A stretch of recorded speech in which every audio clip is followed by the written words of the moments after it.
Part 24. Hindi maiwasan ni Belinda ang magtaka at titigan si Van na prente ng nakaupo at nakasandal sa kanya. Hindi niya iyon maiwasan gayong masyadong normal kumilos si Van ngayon. Okay, Belinda wanted them to act normal and civil lalo na at ganitong kasama nila ang pinsan niya, pero iba naman atang usapan ang bigla siyang sisandal ng ganito pagkatapos ng lahat ng nangyari at isama pa ang nangyari kagabi. Nakaramdam tuloy ng inis si Belinda. Dahil nasa tabi ni Belinda si Yuhan, napansin ni Yuhan ang pagsandal ni Van kay Belinda. Yuhan looked at Van curiously. Hindi niya maiwasang magulat dahil hindi naman ganoon si Van.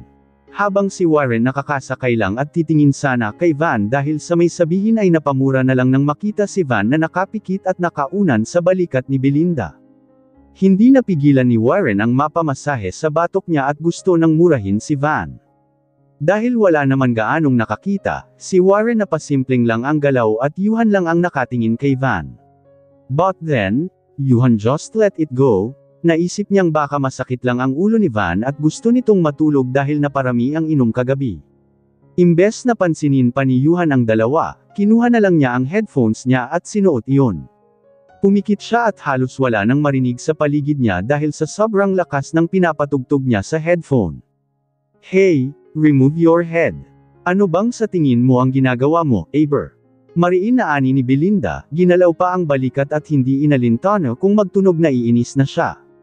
Just an hour. Hayaan mo muna ako ng ganito, pwede. Tuldok. Nahihilo ako at inaantok. Wala ka man lang bang awa sa akin? Napanganga si Belinda sa narinig mula kay Van na nanatili sa pagkapikit. Ang boses pa nga na ginamit nito ay sobrang banayad at para talagang nanghihina. We are not close, kaya pwede ba? Lumayo ka. Sa inis ni Belinda, nasabi niya iyon. Belinda wanted to stay away from Van dahil alam niyang mali na maging malapit sila dahil they had a past and Van is married. Pero paano niya gagawin ang lumayo kung ganito ang ginagawa ng lalaking ito? Mula sa kunot na noo, napalayo si Belinda nang inangat ni Van ang sarili at tiningnan siya. Dahil sa malapit sila, muntik nang magtama ang mga ilong nila. Buti na lang at nilayo ni Belinda ang mukha. We're not close. Really? Mahinang tanong ni Van kay Belinda, at masyado na itong seryoso.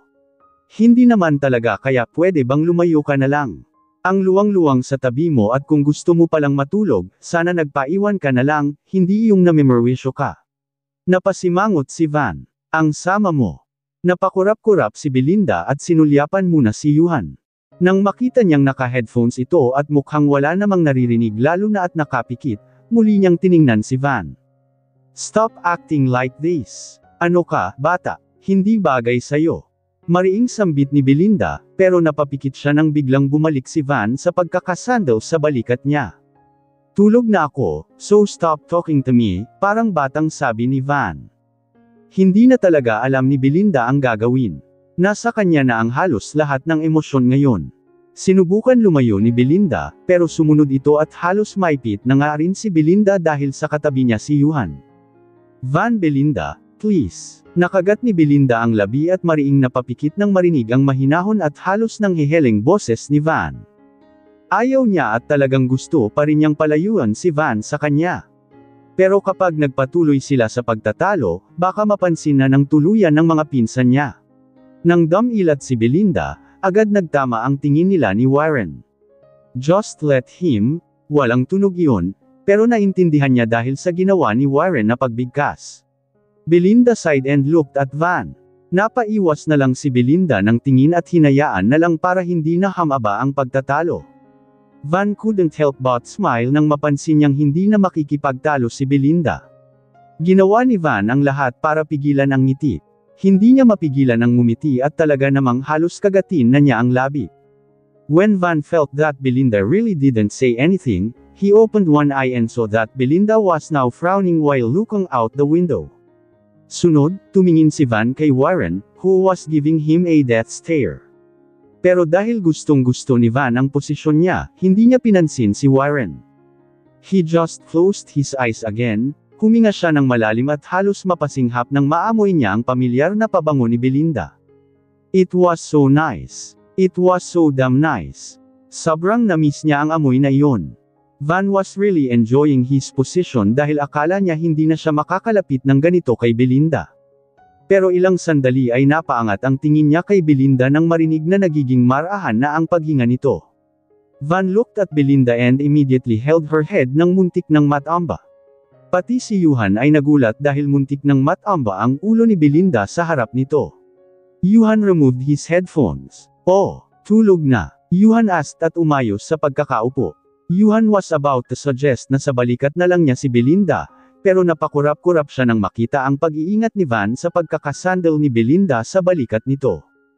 "Ayos lang kung sa balikat ko na," sabi ni Yuhan nang makita niya ang pag-aayos ni Van. Van looked at Yuhan at agad na umiling. "No, it's fine. She'll be fine on my shoulder," Van said nang hindi man lang tinitingnan si Yuhan. "Are you sure? I mean, sa ating dalawa, sa akin siya mas close, kaya siguro mas mabuti kung sa balikat ko na lang. Baka paggising niya ay may lang siya at you two are close." Kumunot ang noo ni Van at tiningnan si Yuhan. "Yes, they are, Van. Close sila dahil magpinsan sila." Hindi na napigilan ni Warren ang sabihin iyon nang marinig ang pag-uusap ng dalawa. Kilala ni Warren si Van at hindi na siya magugulat kung pati pinsan ni Belinda ay pagselosan nito. "Suck. Dito na si Belinda sa balikat ko. She's surely more comfortable on my shoulder," sabi ni Van at agad nang pumikit at hinayaan ang pagkakasandal ni Belinda sa kanya. Warren looked at Van and Yuhan. Buti na lang at tulog na ang iba kaya nagawa na iyon sabihin ni Warren at sumabat sa usapan. Napakamot si Yuhan sa balikat niya at alang-inang tumango. "Okay," tanging sambit ni Yuhan habang hindi na alam kung ano ang iisipin. Tumingin si Yuhan sa labas at pinanood ang mga nadaraanan nila. Pero ilang sandali ay napapatingin ulit ito kay Van at Belinda na parehong nakapikit. Napapikit din tuloy si Yuhan at tinanim sa isip na wala lang iyon. Habang si Warren ay talagang sumasakit na ang ulo sa mga pinaggagawa at mga lumalabas sa bibig ni Van. Nakalipas ang 2 oras, hinayaan ni Van si Belinda na matulog sa balikat niya. It's been almost 2 hours, at halos hindi makagalaw si Van dahil nag-aalala siyang baka magising si Belinda. Nangangawit na ang balikat ni Van, but he didn't dare do anything that might wake Belinda at ilang sandali nga ay hindi na rin mapigilan ang makatulog. Habang iniisip ni Van na nasa tabi niya si Belinda ay halos ma-relax ang lahat sa kanya. He really never expect that he can able to stay in this kind of position. Alam ni Van na may inis na naman si Belinda sa kanya kapag nagising ito na ganoon ang ayos nila, pero hahayaan na lang ni Van iyon. Van looked at Belinda's hand. He want to hold that, pero hindi niya magawa dahil alam niyang makikita iyon ng mga pinsan niya. Umawang lang ang labi niya nang mapagtantong wala namang suot si Belinda na singsing. Tuldok-tuldok. He wants to ask that to the other, pero ilang sandali ay nag-iwas na lang siya ng tingin at hindi na nagtanong pa. Warren already told him na kasal na si Belinda, siguro ay naiwan lang o ano. Imbes na hawakan ni Van ang kamay ni Belinda ay napahawak na lang si Van sa kwintas niya na nakatago sa loob ng t-shirt niya. It's their wedding ring. Nilagay ni Van ang wedding ring nila sa kwintas niya at ginawang pendant. He sighed as he tried everything not to put that ring in Belinda's finger. Everything not to put that ring in Belinda's finger. Sa sobrang pag-iisip ay hindi namalayan na nakatulog na rin si Van. It's really make him relax knowing that Belinda's beside him. Julius, stop over muna. Gutom na ako, sabi ni Zaira nang makaramdam siya ng gutom. Saan ba? Fast food na lang. Tanong naman ni Julius, na siyang nagda-drive. Jollibee na lang, I'm craving chicken joy from Jollibee. Porsyento, Jollibee daw, guys. Tanong ni Julius sa iba, at nang magsitangguan, agad siyang naghanap ng pinakamalapit. Tawagan ko na rin sila mommy at sabihin na kakain muna tayo. I'm sure wala silang oras kumain at naisip ang dumiretso na lang, sabi ni Faye, bagong gising at agad na kinuha ang phone niya. Pero natigilan siya nang mapatingin kina Belinda. Faye immediately told everyone about that, kaya napasulyap na rin ang iba roon. All Warren did was glance at Van and Belinda. Isang buntong hininga ang pinakawala ni Warren at hindi na nagsalita nang makita ang posisyon nila. Van and Belinda were both already sleeping. Si Belinda ay nakasandal sa balikat ni Van, at si Van naman ay nakapatong din ang ulo kay Belinda. I think nagkakasundo naman sila, hindi ba? Tanong ni Zaira, halos mabali na ang leeg kakatingin kina Van at Belinda. I think so, sagot ni Kay. Umayos si Gray sa pagkakaupo pagkatapos niyang tingnan sina Van sa likod. Akala ko talaga magkakawar kapag nagkita sila, but I think we're wrong, sabi ni Gray, dahil ilang beses na nilang napag-usapan ng mga pinsan niya ang bagay na iyon. I also think that way. Naalala mo kahapon, Van was too serious at nang banggitin ang salitang sister, ni Belinda, biglang nenes. Pero mukhang maayos naman sila. It's good, right? It's really good for them to be civil to each other, sabi ni Valerie muling napabuntong hininga si Warren nang marinig iyon. Nanatiling tahimik ang mga lalaki habang nagpatuloy naman ang mga babae sa pag-uusap. They really minimized their voices, takot na magising sina Van at Belinda at marinig ang pinag-uusapan nila. Nagkita ba sina Van at Belinda years ago, Kuya Warren? Napaayos si Warren sa pagkakaupo nang marinig iyon. Sa ating lahat ikaw ang palaging umuwi rito sa Pilipinas and you also hear when the wedding of Van and Zai announced, kaya baka may alam ka. Dugtong ni Gray at talagang hinarap na ang Kuya Warren niya para kumuha ng sagot. Just mind your own business, Gray, sabi ni Warren at nag-iwas ng tingin. Dahil sa sinabi ni Warren ay napasimangot na lang tuloy si Gray. What? I'm curious kasi hindi naman simpleng revelations yun noon. Lahat tayo ay sobrang nagulat dahil walang nakaisip na pwedeng mangyari iyon. It looks like a movie and a story in a book.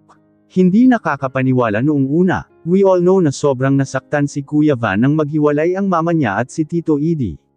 Kahit hindi namin nakita si Kuya Van noon, we all know na malaking impact sa pagkatao niya nang malamang hindi pala siya isang Francisco gayong lumaki siyang isang Frank. Yes, we did see each other years ago. Natigilan si Gray sa pagsasalita nang marinig yun mula kay Van. Alang-inang tumingin si Gray kay Van at pati ang ngiti ay naging pilit. Kung iyon ang tanong mo, then that's the answer, Gray. Nagkita na kami rito sa Pilipinas at sabay naming narinig ang totoo. Seryosong sambit ni Van at naalala ang araw na iyon. This time, Gray wanted to ask Van more kung anong nangyari years ago at kung masama pa rin ba ang loob niya pero tumigil na lang si Gray dahil alam naman niya kung kailan titigil. I'm sorry, hindi ka dapat namin pag-usapan, Kuya, but we're just curious about things kaya talagang hindi namin mapigilan, sabi ni Zaira gamit ang napakahinahong boses. Van looked at Zaira and the others. Hindi mapigilan ni Van na bumantong hininga. Van was happy na wala namang nagbago sa pagsasama nila kahit na napakaraming nangyari. Pero iniisip niya, paano niya sasabihin sa kanila na parang wala lang sa kanya ang nalaman noon. That he didn't even spend a night thinking about it kasi noong mga panahong iyon, Van always thought about Belinda. Palaging si Belinda ang nasa isip niya. Si Belinda na sinaktan niya. Si Belinda na gustong-gusto niyang ipaglaban, pero hindi niya magawa. Si Belinda na sobrang mahal na mahal niya. It's fine, simpleng sagot ni Van at gumalaw ng kaunti nang maramdaman na namamanhid na ang kamay niya dahil ilang oras nang nakasandal si Belinda sa kanya. You can wake her up, Kuya. Kakain muna tayo bago tumuloy, sabi ni Kay nang mapansin niyang nangangalay na si Van. Agad umiling si Van. No, it's fine. Kaya ko pa naman. Nagkatinginan ang iba pa. Kasabay nito, huminto si Julius sa sasakyan at tinignan ang mga pinsan niya sa likod. Julius now clearly saw kung anong posisyon ng dalawa. Pero kakain tayo, so you really should wake her up, sabi ni Faye habang napapakurap-kurap. Tandang padamdam, mauna na kayo kumain. Masarap ang tulog niya, so siguro ay take out nyo na lang kami. Dito na lang kami kakain kapag nagising siya, sabi ni Van, sabay pumikit muli. Muling nagkatinginan ang iba, pero dahil sa gutom na sila, hinayaan na lang nila ang dalawa na maiwan. Warren let Yuhan leave the car before he sighed. Nahuli si Warren sa paglabas at tinignan ng mariin sina Van at Belinda. Van opened his eyes nang mapansin ang tingin ni Warren sa kanya. What? Tanong ni Van. Could you please stop doing this? Huwag mo namang masyadong ipakita. Wala silang alam tungkol sa kung ano talaga kayo ni Belinda noon, kaya pwede bang umayos ka? Kasi binibigyan mo sila ng maraming tanong sa isip nila sa pinapakita mo, sabi ni Warren. Nagising si Belinda nang maramdaman ng marahan at sobrang ingat na paghawak sa kamay niya. Ang akala niya ay nananaginip siya, but then when she heard a sigh napagalaw siya. She opened her eyes slowly, at ang unang nakita niya ay ang kamay niyang nakahawak sa isa pang kamay. Her fingers were intertwined with someone else's. Kumunat ang noo niya dahil sa pagtataka. Umawang na lang tulog ang labi niya nang maamoy niya ang mabangong amoy na alam niyang pagmamay-ari ni Van. Nang tuluyang narehistro sa isip niya ang nangyayari, agad siyang napaayos sa pagkakaupo at hinayla ang kamay niya mula kay Van. Lumayo siya at napasinghap ng sobra. Hindi niya alam kung bakit nakasandal siya kay Van gayong ang naalala nga ni Belinda ay si Van ang nakasandal kanina sa kanya. Ano bang ginagawa mo? Mariing tanong ni Belinda, sa kanilibot ang tingin sa buong kotse. She sighed nang makitang silang dalawa lang ni Van ang nasa loob ng kotse at wala ang mga pinsan niya. Lumabas sila para kumain, Van said gently nang mapansin ang paglibot ni Belinda ng tingin sa buong paligid. Napatitig saglit si Van kay Belinda habang nakakunot ang noo at kasabay din naman iyon ang pag-ayos niya sa pagkakaupo habang hinahawakan ang balikat niya na namamanhid na. Mahina siyang napadaing at sinubukang igalaw-galaw pa ang balikat. Inis na binalingan ni Belinda si Van at magsasalita sana, pero nang makita ang pagniwi nito habang hawak ang kamay na tila nangangalay na, napahinto siya at talagang hindi na natuloy ang sasabihin pang iba kay Van. Belinda looked at her watch and almost gasped when she saw the time. Halos 3 oras siyang tulog at talagang hindi niya akalain na makakatulog siya ng ganoong kahaba gayong sa nakalipas na taon ay halos hirap na hirap si Belinda sa pagtulog.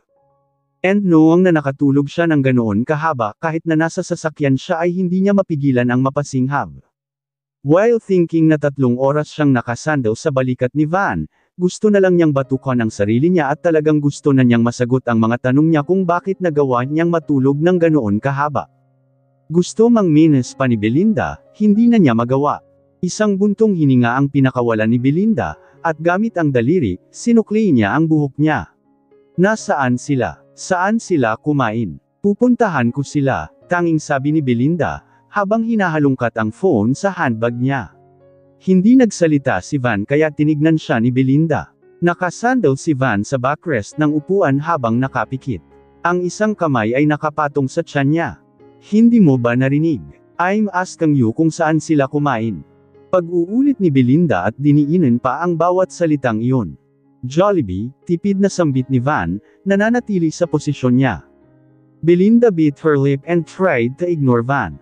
She got her phone and placed her bag beside her. Lumapit siya sa pinto at agad lumabas. Nang tuluyang makalabas, napapikit siya at parang gustong-gusto na niyang murahin ang kanyang sarili. Belinda looked at the car and waited for Van to get out, but when he didn't, she sighed and ran her fingers through her hair. Belinda, ano ba? Just go? Mariing sabi ni Belinda sa sarili, at maglalakad na sana siya, pero napapailing na lang siya sa sarili at gustong magmura nang makita niyang hawak na niya ang pinto ng kotse. She opened it again at nahanap agad ng tingin niya si Van na ganoon pa rin ang posisyon. Ano? Diyan ka lang. Hindi ka susunod. Anong plano mo? Marahas na tanong ni Belinda, putting a hint of irritation in her voice para ay pakitang naiinis ito. Binaba ni Van ang kamay at tinignan si Belinda, surprised that she came back to ask that. Ha? Van asked, agad na umayos sa pagkakaupo. Mas lalong tinignan ni Belinda si Van ng puno ng inis. Anong ha? Hindi ka ba sasama? Hindi ka kakain? Diyan ka lang talaga. Hindi alam ni Belinda kung bakit kailangan niya itong gawin. She could just leave Van. Tutal yun naman ang dapat niyang gawin ang iwasan si Van at huwag nang mapalapit dito, pero kahit anong pigil niya sa sarili ay hindi niya iyon magawa ngayon. Why? Do you want me to eat? Nag-aalala ka sa akin. Naglaro ang ngiti sa labi ni Van nang itanong iyon. Nalukot naman ang buong mukha ni Belinda, anong nag-aalala? Masyado kang assuming. You know what? Bahala ka sa buhay mo.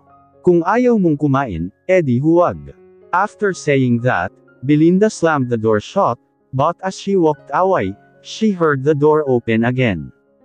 I'm not hungry, But because you want me to eat at mukhang nag-aalala ka sa akin, I think I really need to eat, press kong sambit ni Van, not hiding his smile. Belinda rolled her eyes. Who told you na nag-aalala ako? Sabing hindi ako nag-aalala. Kung hindi ka gutom, edi manatili ka dyan. Ganoon lang yun, sabi ni Belinda, sabay nilibot ang tingin habang nananatili pa rin sa mukha niya ang iritasyon. When she saw the Jollibee entrance, she immediately walked toward it leaving Van behind her. Van put his hands in his pockets and followed Belinda, still unable to wipe the smile from his face. Alam ni Van na naiinis si Belinda sa kanya, pero hindi niya maiwasang ngumiti. Belinda looked for her cousins inside Jollibee, pero dahil rush hour na at maraming tao, nahirapan siyang hanapin sila. Nandoon sila. Halos mapatalon si Belinda nang marinig ang boses ni Van sa mismong tenga niya. Inis na tinignan ni Belinda si Van at agad siyang inirapan. Bakit ba ang songgit mo? Hindi na napigilan ni Van na itanong iyon, pero muli lang siyang inirapan ni Belinda at tinungo ang daan kung saan nakita ni Van ang mga pinsan. Pero dahil sa kumpol ng mga tao na naglakad, napaatras si Belinda. Alam ni Van na mas may inis si Belinda kung hahawakan niya ito, pero kung hindi niya hinayla si Belinda, baka natangay na ito ng mga tao roon. Napasulyap si Belinda sa kamay niya na hawak ni Van. She was about to pull away, pero hinayla na siya ni Van at nauna na siyang maglakad. Hey, let go of my hand. Mariing sabi ni Belinda, pero hindi siya pinansin ni Van. Nasa harap na sila ng mga pinsan nila, and just as Belinda was about to protest again, Van finally let go of her hand. She sighed in relief. Leah, sa kanilang lahat, si Belinda ang hindi nakapagpigil ng excitement nang makita niyang palabas na si Leah mula sa bahay nila. It was already 11 p.m. nang makarating sila sa probinsya nila Leah sa Ilocos and they all tired, but excited at the same time dahil marami silang nadaanan na magandang pasyalan. Belinda immediately went to Leah to hug her, kahit na busy pa sila sa pagbaba ng kanilang mga gamit ay hindi na napigilan ni Belinda ang lumapit agad kay Leah para yakapin ito. Halos lahat ay napatingin kay Belinda dahil sa excitement na pinakita nito dahil kahit kailan ay hindi pa nila nakitang ganoon si Belinda. Van looked at Belinda and couldn't help but smile, knowing how close the two of them were. Hindi naman obvious na miss mo ako, no? Natatawang sabi ni Leah kay Belinda. I miss you, Belinda said, almost wanting to cry now that she finally saw the person who was always there for her when she couldn't handle everything happening in her life. Kaibigan na hindi siya iniwan noong mga nahon sukong-suko na siya.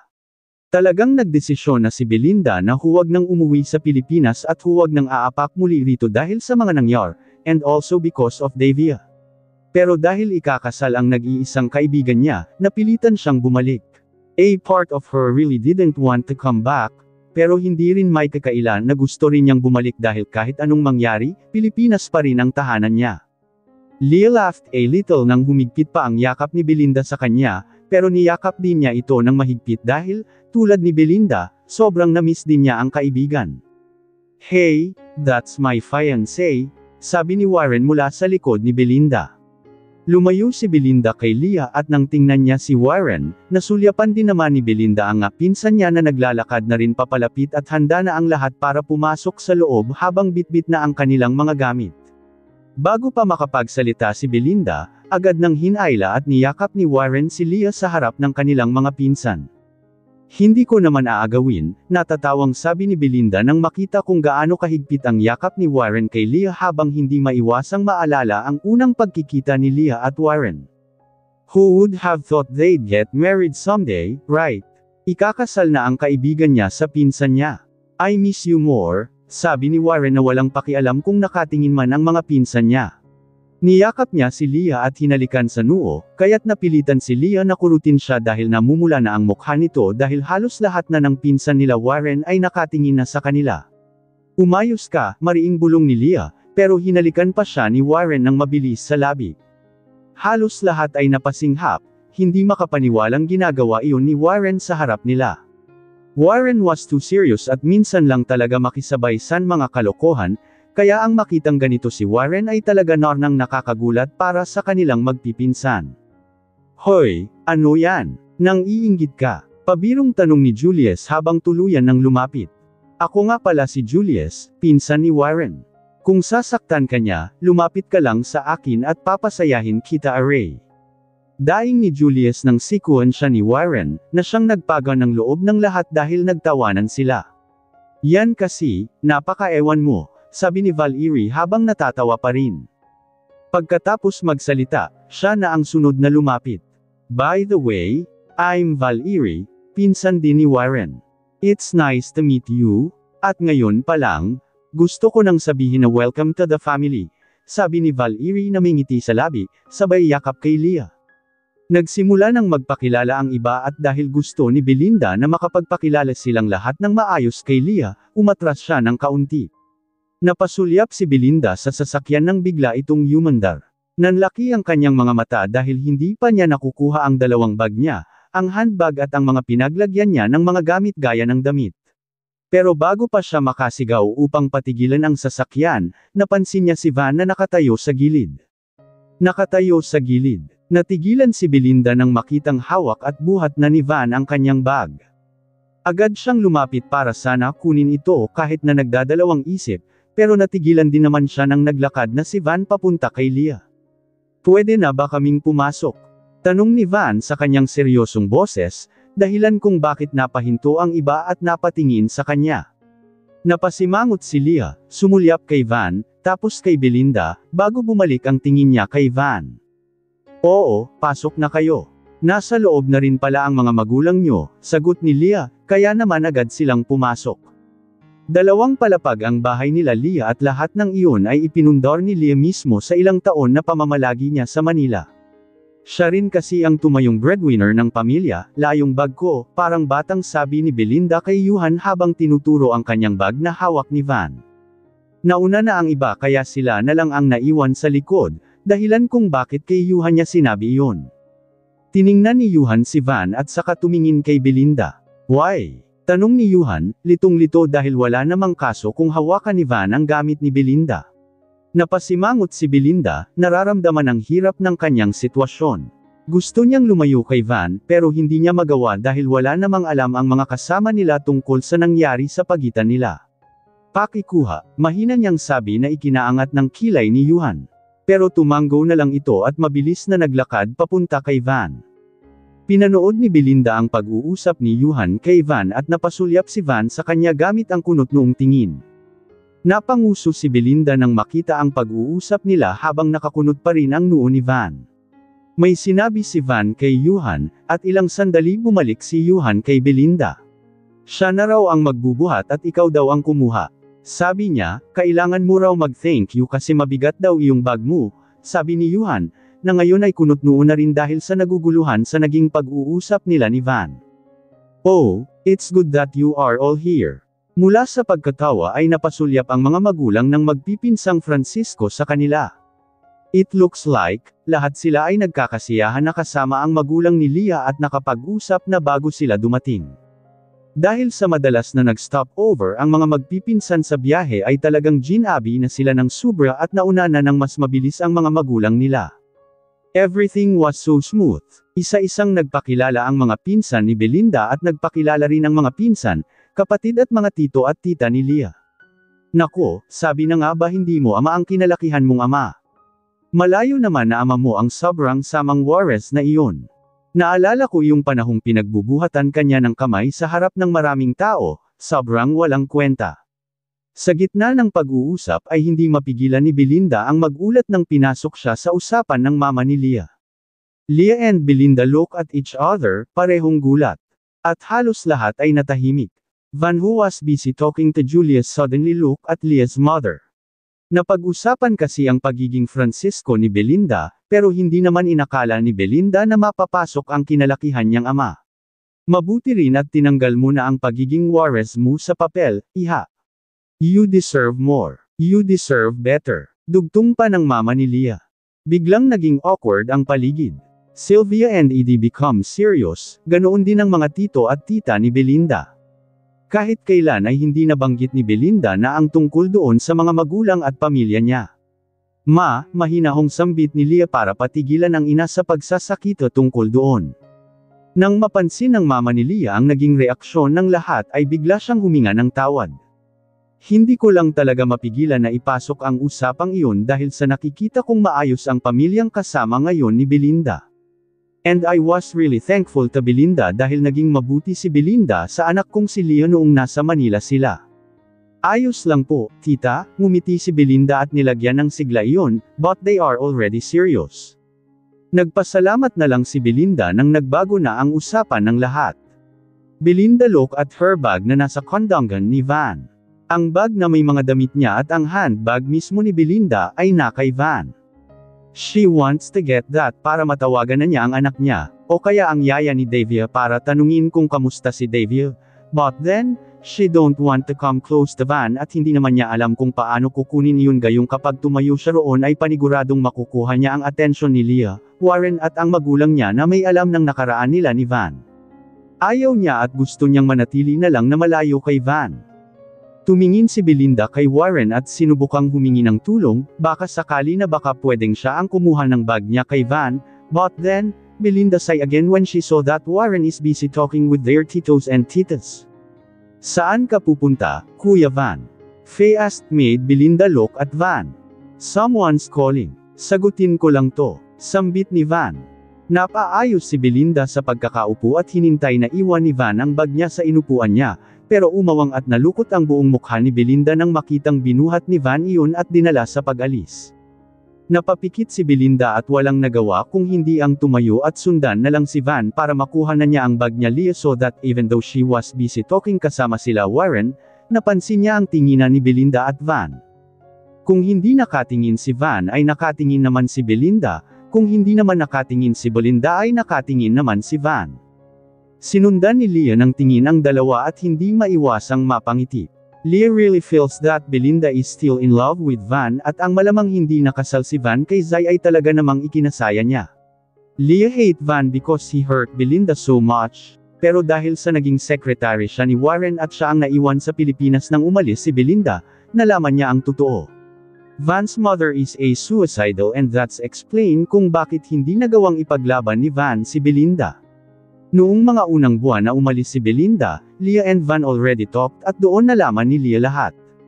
Leah wanted to say that to Belinda, pero naisip niya na kung gagawin niya iyon, magugulo na naman ang buhay ng bawat isa dahil kasal si Van kay Zai pero ngayon, she is hoping that they will be okay, saka may Davia na sila so they really deserve each other, hindi pa alam ni Van, but if you know, Leah is sure that Van will be happy, pero may tamang oras iyon. For now, gusto munang makita ni Leah kung ano bang kayang gawin ni Van ngayon para makuha si Belinda. Bag ko, mariing-ani naman ni Belinda agad nang tuluyan siyang makalapit kay Van. Nasa labas sila ng bahay at pumunta si Van sa pinakagilid at dahil sinundan nga ni Belinda si Van ay pati siya napunta na rin sa gilid. Van is about to answer the call, but he stops because of Belinda. Binasa ni Van ang labi at imbes na sagutin ang tawag ng secretary niya ay hinarap na lang niya si Belinda. Why? Van asked na talaga namang ikinakunot ng noo ni Belinda at halos maging isa na ang dalawang kilay nito. Anong why? Layong bag ko, sabi ko. Anong balak mo? Ang kinanyang bag ko. Ibigay mo na, pwede. Mariing-ani at tanong ni Belinda at saka lumapit pa para kunin iyon, pero agad na nilagay ni Van ang bag sa likod niya. Dahil sa paglapit ni Belinda ay halos tumama siya sa dibdib ni Van. Wala man lang thank you. Binahat ko itong napakabigat na bag mo tapos wala man lang thank you. Van asked at yumuko para mag-level ang tingin nila ni Belinda. Van did everything not to look at Belinda's lips dahil baka hindi na naman niya mapigilan ang sarili at talagang mahalikan na niya ulit ito. Van try everything not to do that, dahil paniguradong masasample na naman siya ni Belinda. Sinabi ko bang buhatin mo? At saka anong mabigat? Damit lang ang nandyan at ilan pang mga gamit ko, kaya hindi yan mabigat. Kaya pwede ba? Sarkastikong sambit ni Belinda at sinubukang lumiko para kunin ang bag, but Van immediately faced the side, at ang isang kamay niya ay agad na hinawakan si Belinda sa bewang para isandal sa poste na nasa tabi nila. Nanlaki ang mata ni Belinda sa sobrang bilis na galaw ni Van. She just wants to get the bags, pero ngayon ay nakasandal na siya sa poste at nasa harap niya mismo si Van na sobrang lapit. Ano na naman ba? Sinubukan lahat ni Belinda na huwag lakasan ang boses, pero dahil sa pagpigil niya ay napautal siya. Binasa ulit ni Van ang labi niya sa mismong harap ni Belinda kaya naman hindi napigilan ni Belinda ang mapasulyap doon, but she closed her eyes after that dahil sa inis sa sarili at nararamdaman niya. Ihahatid ko na ang gamit mo sa magiging kwarto mo, malumanay na sabi ni Van habang nakatingin kay Belinda, na nakapikit at parang ayaw siyang tignan. Ako na. Ay ibigay mo na lang sa akin, pwede. Yutal na sabi ni Belinda, na patuloy pa ring nakapikit at hindi tinitignan si Van. Gustong kurutin ni Belinda ang sarili dahil nauutal siya. She shouldn't be like this, pero hindi niya maiwasang isipin ang nangyari noong gabing iyon ang ginawa ni Van. Kaya naman, hindi niya mapigilan ang pag-utal. Van allowed himself to take in just how much more beautiful Belinda had become over the years. Maganda na siya noon pa man, pero ngayon, mas nadipina at lumalim pa ang kanyang kagandahan. Ang kanyang balat, na noon ay maputi na, ay tila mas pinatingkad pa ngayon parang porselana na tinatamaan ng sikat ng araw. Ang kanyang mahahabang buhok ay malambot na bumabagsak sa gilid ng kanyang mukha, animoy kurtina na mas lalong nagpapatingkad sa bawat bahagi ng kanyang mukha. Ang bawat hibla ng buhok niya ay nagdadagdag sa kanyang aura ng lamang at karisma, na parang sinadya ng bawat alon ng buhok na iyon na ipakita ang kanyang kagandahan. Noon, payat siya at may pagka-inosente ang kanyang anyo, pero ngayon, mas maganda at balanced na ang hugis ng kanyang katawan. Mukha pa rin siyang inosente hanggang ngayon, pero halos lahat ay nasa tamang halma na, still maintaining that natural elegance she always had.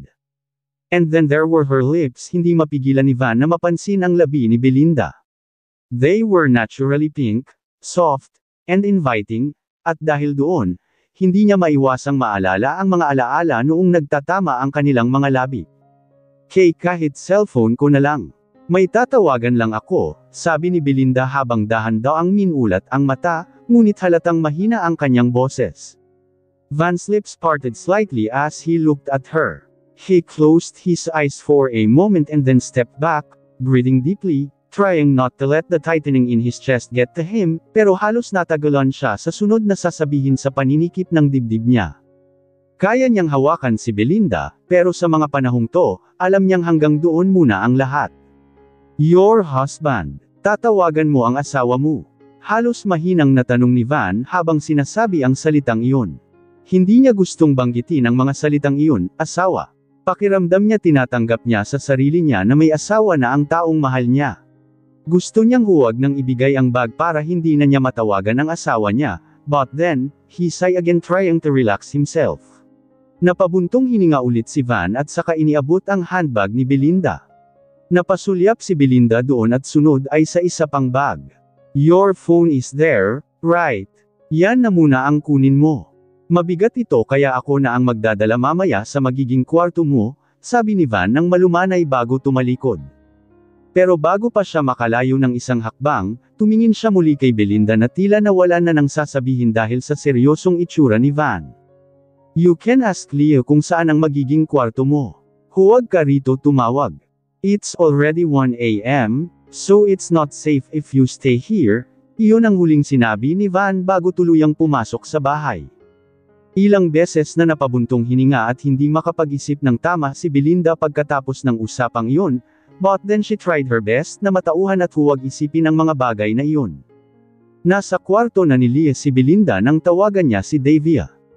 Dahil marami sila, share-share ang kwarto ng lahat, at si Belinda ay sa kwarto ni Leah matutulog.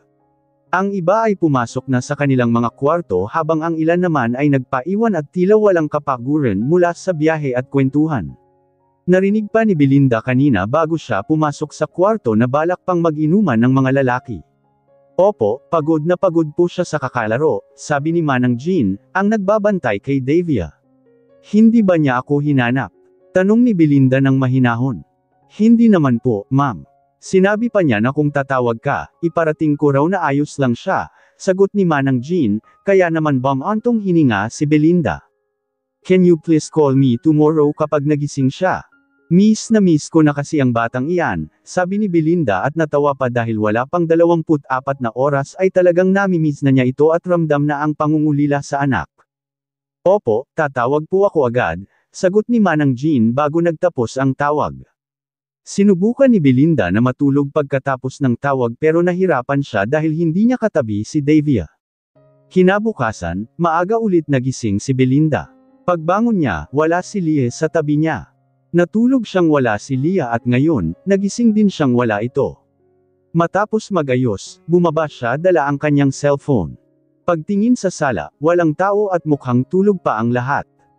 Tanging ang mga tunog mula sa kusina ang naririnig niya. Pumasok si Belinda sa kusina, umaasang nandoon si Leah, at tama ang hinala niya. Naroon si Leah kasama si Warren, at parehong abala sa pagluluto. Ngingiti na sana si Belinda at tutuksuhin ang dalawa, pero hindi natuloy nang mapansin niyang may tao na nakaupo sa gilid. Si Van iyon, hawak ang kape at seryosong nakatutok sa laptop. Para bang hindi siya puyat o pagod sa itsura niya ngayon. His gaze was focused and intent, the soft glow of the screen reflecting off his eyeglasses, na lalong nagpatingkad sa kagwapuhan at halma ng mukha niya.